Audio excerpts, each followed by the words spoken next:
Plazhi i Shëngjinit mbetet një nga më të pastrit në Bregdetin shqiptar.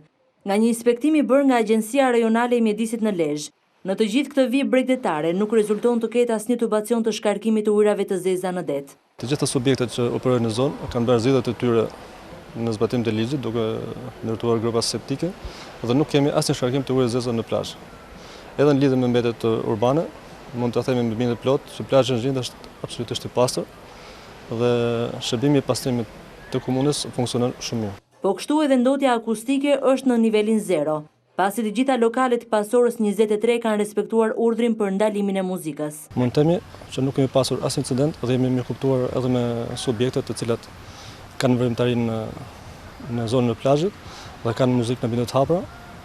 Edhe besoj edhe me njerëzit tani do e kemi gjatë mirëkuptimin sepse një pjesë e vogël mund të themi që të cënohen, por pjesa më madhe gjen atë qetësinë për cilën kanë ardhur për të pushuar. Të gjitha këto inspektime synojnë përmirësimin e kushteve sa më të mira për pushuesit në plazh.